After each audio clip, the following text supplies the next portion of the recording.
Hi there, and welcome to today's video. For today's video, we are going to be building, let's call it a tiny library. Now, I say that because a tiny lot is only considered when it's a residential lot. I don't believe you can get any of the tiny lot benefits if it's a community lot. But I really wanted to build something smaller, kind of like a bookshop that you could see in Diagon Alley from Harry Potter, for example. Or sometimes even in those Hallmark movies, how you see they have a very small bookshop and it was one of those that has been inherited for centuries and whatnot. Point is, you can't really make a bookshop itself in The Sims, so I figured why don't we try to do this as a library instead. So I didn't actually count out the tiles, since I did end up making it a literally diagonal lot. Not to play on diagon and diagonal, it just ended up being that way, since the lot that I chose was actually in Willow Creek, and that specific lot actually had sidewalks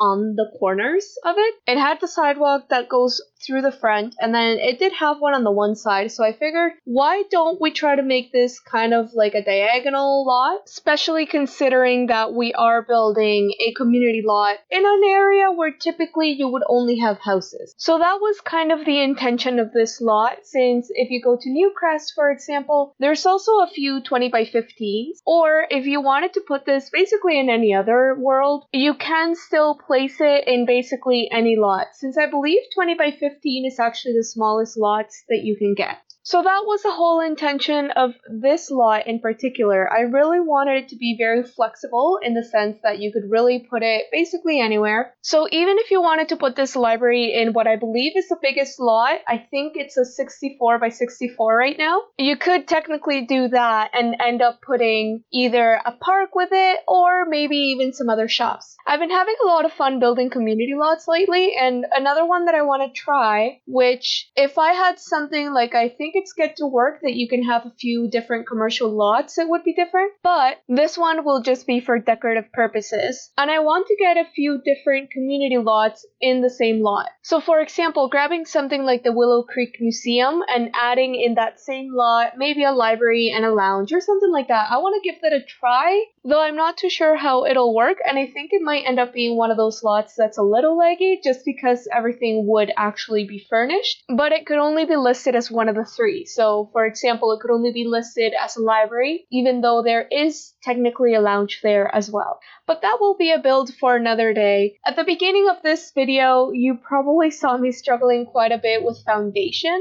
And my biggest issue throughout this whole lot is honestly just that I forgot that you can't place stairs on diagonals, which I think is kind of weird, and I really do think it would open up a lot of building options, even if you could just place stairs on diagonals. But let's be real, there's a lot of things we want in build mode, and only so little that they can give us at a time. This takes a lot of development after all. So I ended up working around it and got rid of the foundation altogether. Thank God there's platforms, so it does facilitate this, which again, probably a phrase you wouldn't expect me to say since I'm not the biggest fan of platforms. But that was the only way I was going to be able to make this lot work in a way that I was going to like. There is a very tall bookshelf, for example, but I think even at the shortest wall height, there is still a little bit of a gap. And I didn't want to make this overly big. I didn't want to have 2 floors. There is a second floor on this one, but it's purely decorative, just to basically get some decoration on the outside, and that's it. There's no function for it from the inside. So the way to make this one work was actually by using platforms